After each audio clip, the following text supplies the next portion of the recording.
Hi there, Prairie Plant Girl here. I wanted to give you a little look today at some of the cuttings that I took back in the fall of 2021. I had put out a video. I'll put a link to it down in the description down below if you want to check it out. And you can see what I did to take these cuttings. And I'm just going to let you have a look now at how they're doing. Some are doing really well, some not so well, and that's just what happens. So I'll bring you in a little bit closer and you can look at each of them individually. So I'll start with what has performed the worst, I guess, for me is Myopomia. As you can see, it doesn't look like there's anything in here. Myopomia actually goes from cuttings really well. It roots from cuttings really easily. The problem I had with Myopomia, and a few of my other plants actually, is aphids. I don't know how I got aphids in my plant room because I checked the plants over before I brought them in. They all looked clean. They were just cuttings. That's why I take cuttings, because it usually brings less pests in. But I wound up with aphids in my plant room, and since my cuttings were throwing out new fresh growth, I think that's what attracted the aphids to them the most. I'm not sure. I kind of suspect I brought the aphids in late November or December. I brought in some like pine cones and sticks and things that I had collected outside on my walks and that to do some Christmas decorations, and I had them sitting on my shelves with my plants, and I think that might have been a mistake. So I'm wondering if there was aphids overwintering or eggs from the aphids. I don't know. I've never had this before. So I did everything I could to try and get rid of them, but they really, really liked the Myopomia. Myopomia is sweet potato vine, so if you're not sure on all the specific names, that's sweet potato vine is a more common name for it. And they were growing really nicely. I had a couple of really good strong plants going in here, but the aphids were just all over them, and I was trying to contain the aphid mess.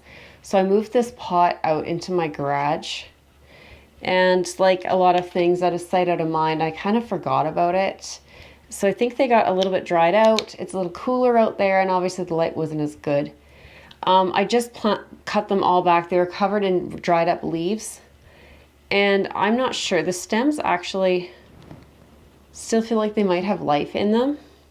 So I'm kind of thinking now that it's at this stage, I might put it on a shelf by itself and just leave it in here under the lights and see if they come back. I'm really not sure. So the Myopomia might be a write-off, but I'm not sure. It was, what was it? I forget what this one was called. Red Heart and Bright Ideas. So there was like a kind of a burgundy Myopomia and a kind of lime-colored one. We'll find out later, I guess, if I was able to save them or not. I don't know.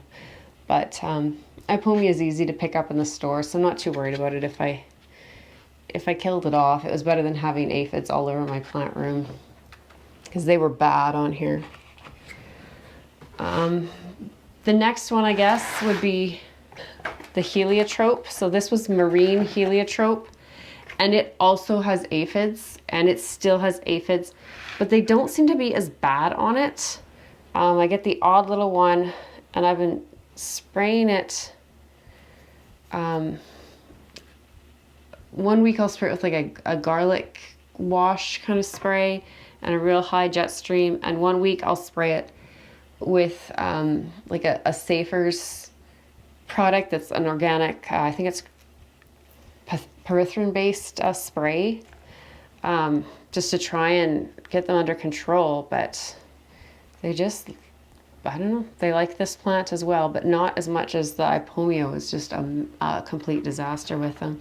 So I've been keeping this on a shelf by itself and just keeping an eye on it, and you know, it'll look like they're gone, and then all of a sudden they'll spring back, which aphids can do. But it's flowering down here. It's throwing up new shoots from the bottom.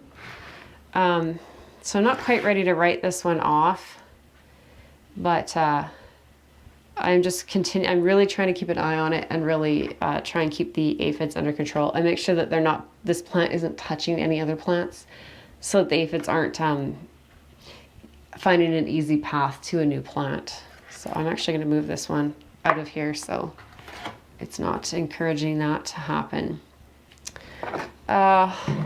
The next one that looks bad, but I think is actually okay, is the hydrangeas.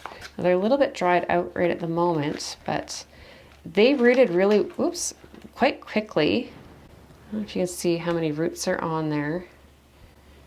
And we're doing really well, but they were just, the leaves were slowly kind of drying up and falling off. Then they would shoot out new growth, and then it would die. And so I'm not sure if they also had a little bit of aphids. I couldn't find them on there. But I'm also wondering, because they're hydrangeas, and hydrangeas are deciduous, if they were just trying to go into a dormancy. So I've actually been keeping these on a lower shelf away from the lights, trying to keep them a little bit drier, but still watering them occasionally with just a trickle. And I'm just going to wait and see what happens. Now I'm sure I took several more cuttings than this. I only had 2 that did really well. I think I took like 4 or 6 cuttings, but that's fine. This was a pure experiment. I've never tried like a hydrangea, and I've certainly never tried bringing like a kind of a semi-hardwood cutting into the house to do in this way. So if I get hydrangea plants out of this, that'd be great. But if I don't, it's not a big deal to me. It was just kind of an experiment. So another one I'll have to keep you posted on. Maybe in the spring I'll know more about what's happening with this plant. The next one I have here is the firecracker vine, or candy corn vine. What is it? Manisha. So this Manisha bicolor. And these had a little bit of aphids as well, but I think I've gotten it completely under control on these plants. I was just treating them the same way as the others, other than they didn't go in the garage. But they seem really healthy. You can see all this new growth coming off of them. They have a little bit of discoloration on the ends of some of their leaves. I think that's maybe from me spraying them with the sprays. I'm not sure. But they look really good to me. They're throwing lots of growth. They seem happy. So I'm just letting them do their thing here under the lights. I think I was giving them a little bit too much water for a while, but I've kind of cut that back, and they've really started to shoot out the growth. So it'll be interesting to see what these look like in a couple more months' time. And then I have my coleus, and I can see this one's needing a little bit of a drink. It's looking a little bit wilty. I actually have another pot of this by my front door from the same cuttings, and I go through, I would say at least weekly, and just cut them back quite a bit because they keep flowering, which I don't need.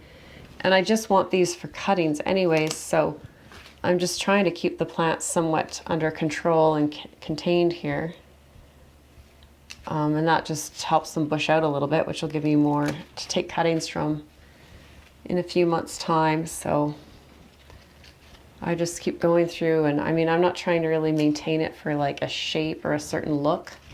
Oops. I'm just trying to get the blooms off and maybe encourage it to branch out more, get a little bushier, and give me more material to take cuttings from in a few months. And you can really see where the leaves on this, you know, where they're seeing more light. The ones in the shade have more variegation. The ones more light are really, really dark.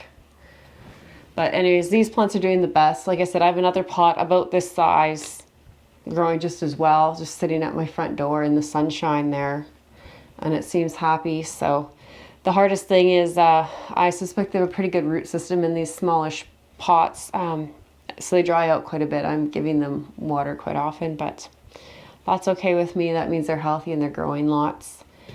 So that's my update on my cuttings. I don't think I took cuttings of anything else. I didn't actually go back in the video and double check on that. I might have taken cuttings of Bacopa that didn't come through.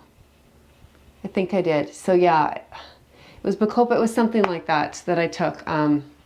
And they didn't, they didn't root for me, and they just kind of rotted off.